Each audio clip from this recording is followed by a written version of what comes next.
नमस्कार प्यारे दोस्तों, धोरण 12 फिजिक्स चैप्टर 4 एम आगे जाइए थोड़ा। लास्ट लेक्चर में बे समांतर तार वच्चे लागता बळનું सूत्र આપણે મેળવ્યું। એક તાર હોય, બીજો તાર હોય, એ બંને તારમાંથી પ્રવાહ પસાર થતો હોય। ધારો કે I1 અને I2 L લંબાઈનો તાર છે। આ તાર વડે આ તાર ઉપર લાગતું બળ અથવા તો આ તાર વડે આ તાર ઉપર લાગતું બળ એનું સૂત્ર આપણે મેળવી ચૂક્યા હતા, μ0 I1 I2 L upon 2πd। આવું આપણું એક સૂત્ર હતું, μ0 I1 I2 L upon 2πd। આવું ફોર્મ્યુલા હતું। तो आ पहला तार वडे बीजा तार पर अथवा तो बीजा तार वडे लागतुं पहला तार पर कोई पण तार ने एकबीजा उपर लागतुं बळ समान होय। न्यूटननी गतिना त्रीजा नियम प्रमाणे नियम छे जेटलो बे वडे एक उपर लागे એટલો એક વડે બે ઉપર બળ લાગતું હોય। ન્યૂટનની ગતિનો ત્રીજો નિયમ છે, બંનેનો એકબીજા ઉપર સમાન બળ લાગતું હોય છે। એકમ લંબાઈ દીઠ બળ કહે તો આપણે L કાઢી નાખવાનો હતો। एकम लंबा आ पहला तार वडे बीजा तार पर एकम लंबाई दीठ लागतुं बळ नक्की करो तो આપણે આ L કારણ કે L વડે ડિવાઈડ કરતા હતા તો એને આપણે કાઢી નાખવાનું થશે। ઓકે, હવે આ વાત આપણી થઈ ગઈ હતી। એનો ઉપયોગ કરીને કંઈક થોડું આગળ કામ કરીએ।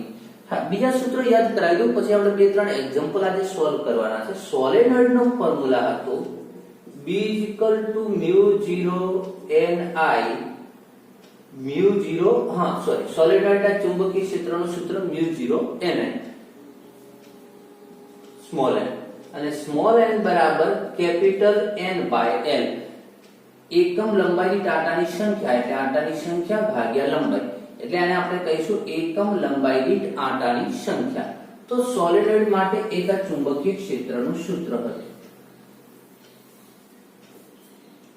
चुंबकीय क्षेत्र में कोई वायर पड़े होय, कोई प्रवाहधारित तार चुंबकीय क्षेत्र में मूकवामां आवे। धारो के आ चुंबकीय क्षेत्र छे अने चुंबकीय क्षेत्र में धारो के प्रवाहधारित तार ने मूकवामां आवे तो F is equal to IL cross B एनु सूत्र हतुं। आ तार पर लागता बळनुं सूत्र हतुं IL cross B,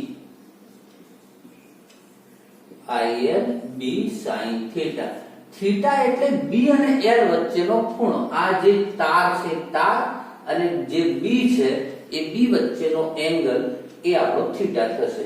તો આ હતો બળ। તો ચુંબકીય ક્ષેત્ર સોલેનોઈડનું ચુંબકીય ક્ષેત્ર, બે સમાંતર તાર વચ્ચે લાગતા બળનું સૂત્ર, ત્યારબાદ ચુંબકીય ક્ષેત્રમાં રહેલા વિદ્યુત પ્રવાહધારિત તાર ઉપર લાગતા બળનું સૂત્ર। મેં તમને ત્રણ સૂત્ર યાદ કરાયા અને હવે થોડા એનો ઉપયોગ કરીને એક્ઝામ્પલ સોલ્વ કરી। ચાલો, તો મારી જોડે બુક છે, આપણી જે એનસીઈઆરટી ની જે બુક કહેવાય તે, એટલે આપણે જે બુક છે જે તે તમે વધારે કન્ફ્યુઝ ના કરતા, આપણી બુક જે છે એની અંદર 9મા એક્ઝામ્પલ સુધી આપણે કદાચ કોઈ કામ કર્યું હતું તો 10મો એક્ઝામ્પલ સોલ્વ કરવો છે। પેજ નંબર 156 ઉપર છે, એક્ઝામ્પલ નંબર 10।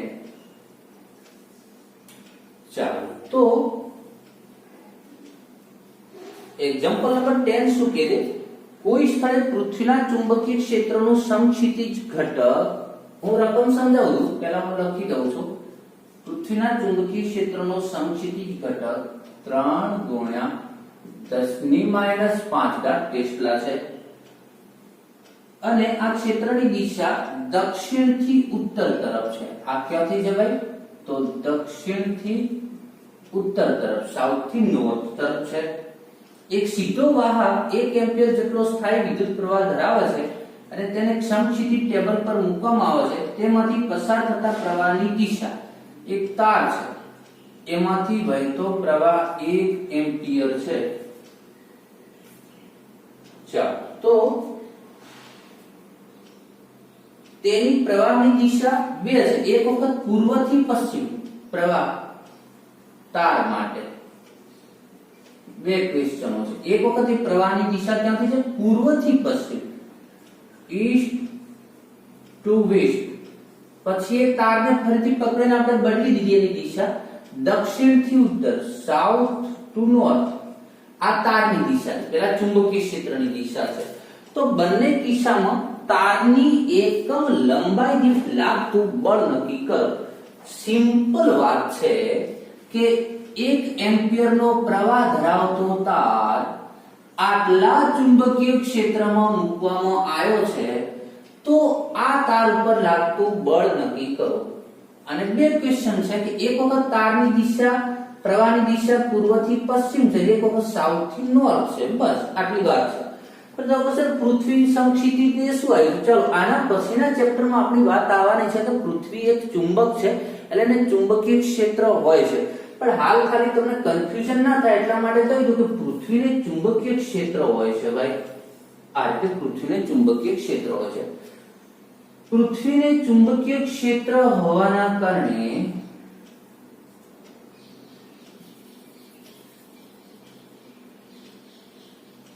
ચાલો હું હાલ તમને એટલું સમજાવી દઉં કે પૃથ્વીને બે ચુંબકીય ક્ષેત્ર હોય છે. એક ઉર્ધ્વ દિશામાં ચુંબકીય ક્ષેત્ર, એક સમક્ષિતિજ પૃથ્વીની સપાટીને સમાંતર હોય એવું એક ચુંબકીય ક્ષેત્ર હોય. વધારે આપણે ડીપમાં આના પછીના ચેપ્ટરમાં વાત કરીશું.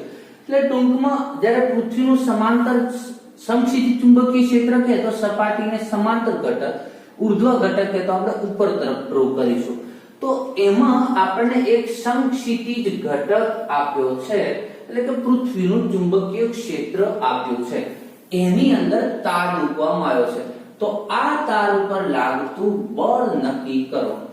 અહીં ચાલો પહેલો ક્વેશ્ચન નક્કી કરીએ. અહીં પ્રવાહની દિશા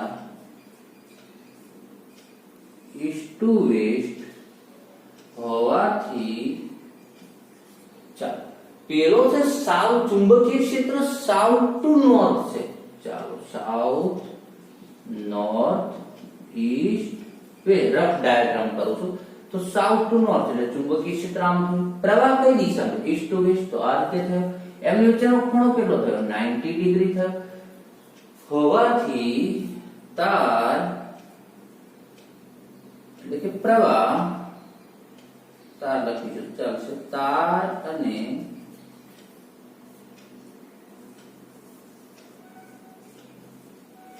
ચુંબકીય ક્ષેત્ર વચ્ચેનો કોણ theta is equal two 90 degree છે.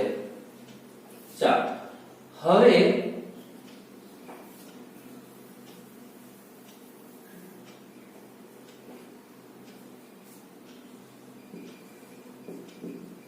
તાર પર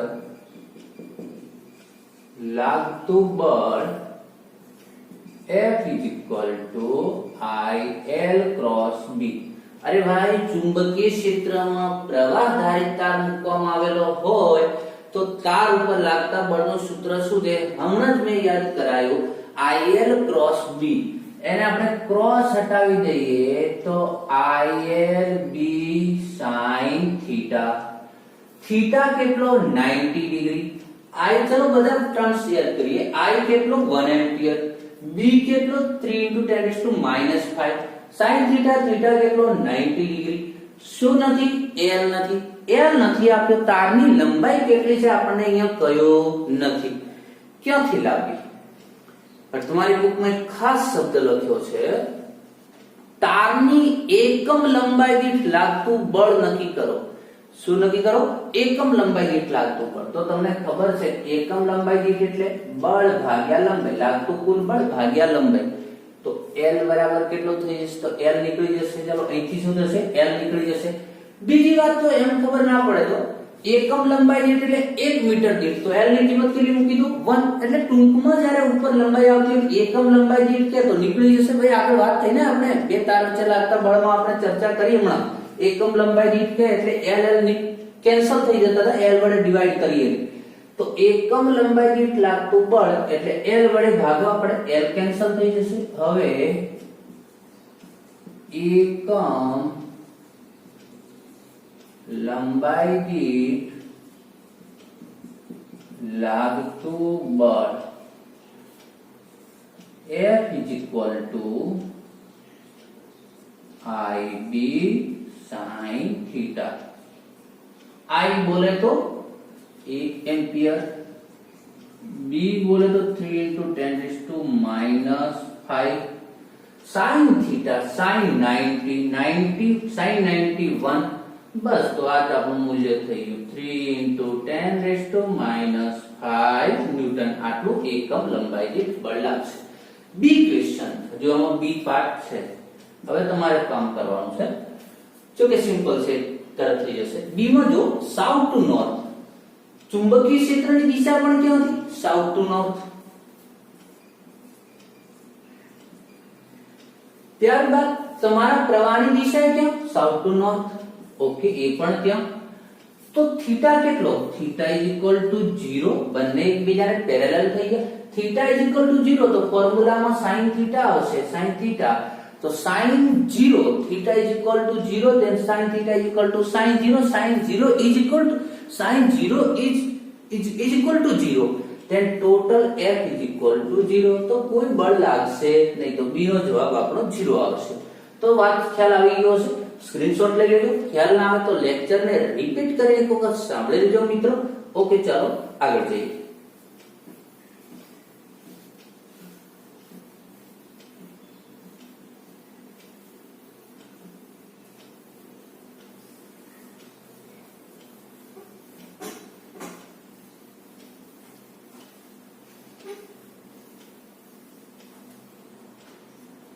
एक्सरसाइज में જોઈએ, થોડા એક્ઝામ્પલ સોલ્વ કરીએ એક્સરસાઇઝ માં મિત્રો.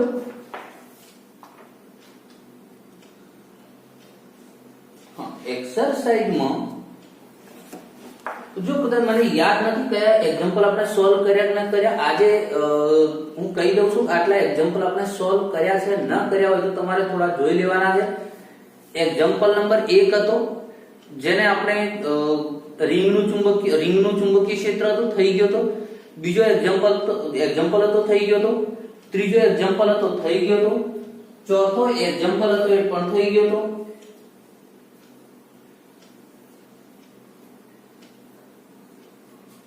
પછી પાંચમામાં, હા પાંચમો કદાચ મારા ખ્યાલથી બાકી છે, જોઈ લઈએ. ચાલો, પાંચમો એક્ઝામ્પલ એક્સરસાઇઝ નો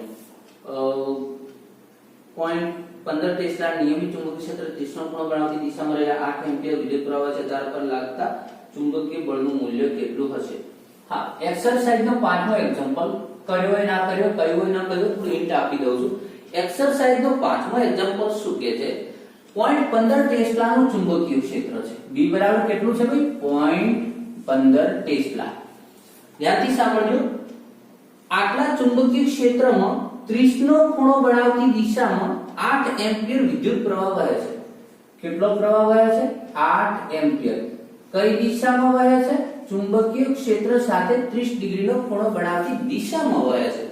ઓકે, ચાલો. તો આ તાર પર લાગતું બળ કેટલું? હા, તો બી 0.15 ટેસ્લા, આઈ બરાબર 8 ampere, theta is equal two 30 degree. તો એ તાર ઉપર લાગતું બળ કેટલું? અરે ભાઈ, ચુંબકીય ક્ષેત્રમાં પ્રવાહધારિત તાર પડ્યો તો ફરીથી બળ કેટલું? ILB ક્રોસ કાઢી નાખો, ILB sin થીટા. હા, એકમ લંબાઈ દીઠ પૂછ્યું તો અહીંયા પણ એકમ લંબાઈ દીઠ છે. L નીકળી જશે, I છે, B છે, થીટા છે. બસ વેલ્યુ મૂકી દેવાની છે. થીટા ની જગ્યાએ 30 છે, sin 30 1/2 થાય. તો પાંચમો એક્ઝામ્પલ આ રીતે તમે સોલ્વ કરી શકો છો. ત્યારબાદ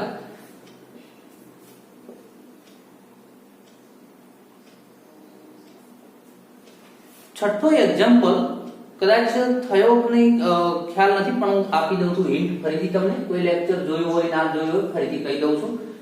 છઠ્ઠો એક્ઝામ્પલ શું કહે છે? 3 સેન્ટીમીટર લંબાઈનો તાર છે, 10 એમ્પિયર વિદ્યુત પ્રવાહ પસાર થાય છે. તેને એક સોલેનોઇડમાં તેની અક્ષને લંબ રૂપે મૂકેલો છે. હા, આ રીતે સોલેનોઇડ છે. કદાચ નથી કર્યો એક્ઝામ્પલ. ચાલો છઠ્ઠો એક્ઝામ્પલ કરાવેલો હોય. એક આ રીતે સોલેનોઇડ છે. હું વચ્ચે આટા નથી દોરતો. સોલેનોઇડ છે આ સોલેનોઇડ માંથી ચલો સોલેનોઇડ ની શું માહિતી આપી છે આપણને? સોલેનોઇડ ની અંદર ચુંબકીય ક્ષેત્ર 0.27 ટેસ્લા છે. બહુ સિમ્પલ આપી દીધું. આ સોલેનોઇડ નું ચુંબકીય ક્ષેત્ર જે છે એ 0.27 ટેસ્લા છે. આ સોલેનોઇડ ની અંદર એક પ્રવાહધારિત તાર મૂકવામાં આવ્યો છે. ક્યાં મૂકવામાં આવ્યો છે? આ રીતે મૂકવામાં આવ્યો છે, આવી રીતે મૂકવામાં આવ્યો છે, એકદમ લંબ મૂકવામાં આવ્યો છે. કેવી રીતે મૂકવામાં આવ્યો છે? તો કે છે લંબ રૂપે મૂકવામાં આવેલ છે એક તારને. અને પછી શું કહ્યું છે? એ તારની લંબાઈ કેટલી છે ભાઈ? 3 સેન્ટીમીટર લંબાઈના તારમાંથી 3 સેન્ટીમીટર લંબાઈનો તાર છે. 10 એમ્પિયર વિદ્યુત પ્રવાહ પસાર થાય છે. તારમાંથી પાછો 10 એમ્પિયર વિદ્યુત પ્રવાહ પસાર થાય છે. તો તાર ઉપર કેટલું બળ લાગશે એવું આપણને કહ્યું છે.